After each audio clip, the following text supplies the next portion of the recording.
Do you get in 5 to 7 servings of fruits and vegetables every day? Do you get them in your children? Well, that's really a challenge. So what happened is that there was a study to show that this could be done by pureeing the food and sneaking it into the food. Well, sneaking it into the food, but they called it a recipe improvement. Here's a recipe improvement. Why don't we just be honest about it? I mean, a lot of kids don't like eating vegetables, and they like eating all the carbohydrates and sweets and artificial things that they eat.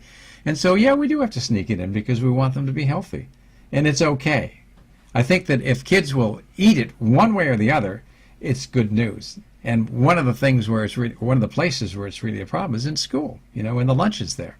Well, it's a problem everywhere, but the main thing is it's good to encourage children to eat fruits and vegetables anyway, especially the vegetables, because they don't usually taste as sweet and good as the fruit does. And it's more important really to get the vegetables.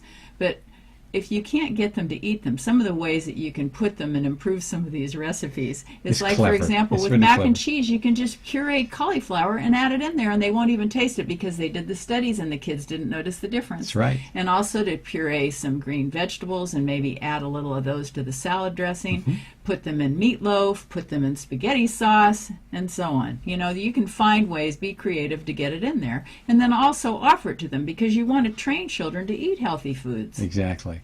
I mean, everybody's wanting what?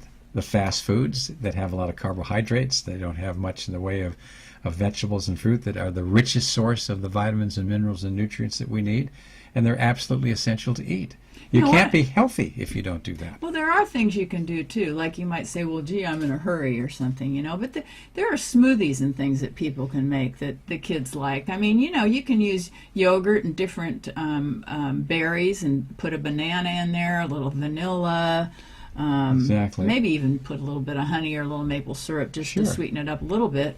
But and maybe put in some protein powder and some of these green powders and there are add a little flaxseed oil and there are a lot of those are all great ideas, and that's a very creative way to be.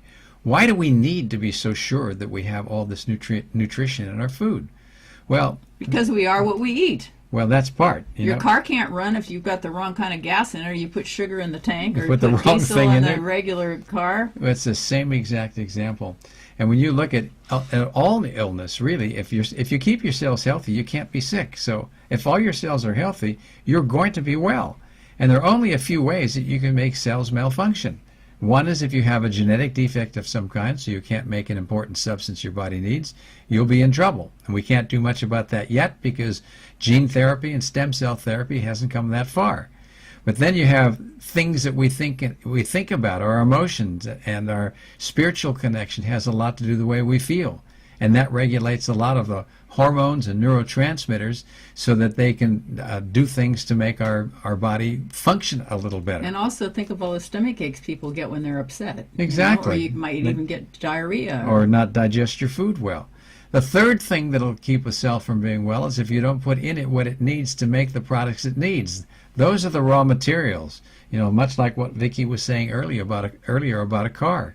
If you're making a car and you don't have a spark plug or a steering wheel or some other cylinder or what you need, the car simply isn't going to work. So if you don't take in what you need to make what your cells need to function, same thing will happen. And lastly, the only other way a cell can malfunction and make you sick is if you put something in it that doesn't belong there.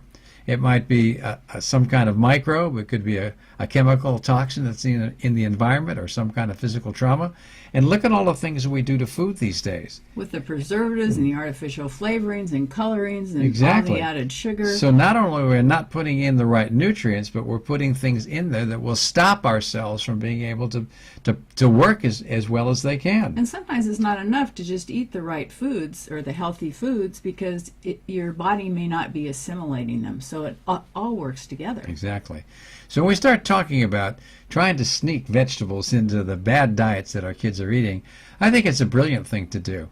And of course we should be doing as much as we can. You know, Michelle Obama is doing a lot of good work here, trying to convince the country that we need to have healthy foods, and we need to exercise on a regular basis to have good health. Well, it's And a I really really want to good support example, that. yeah, to have an organic garden there. In fact, there's even an organic garden in a little school that's in a place called Canyon, Oh, yes. California. Yeah. And they eat organic food at this school. Sure. And the kids help to plant it in the garden. And you know, it's important to start when kids are as young as they can be. Exactly. To train them to eat healthy foods. You can't just like all of a sudden after they've been drinking sweetened formula and stuff start giving them Exactly. food that tastes weird, you know.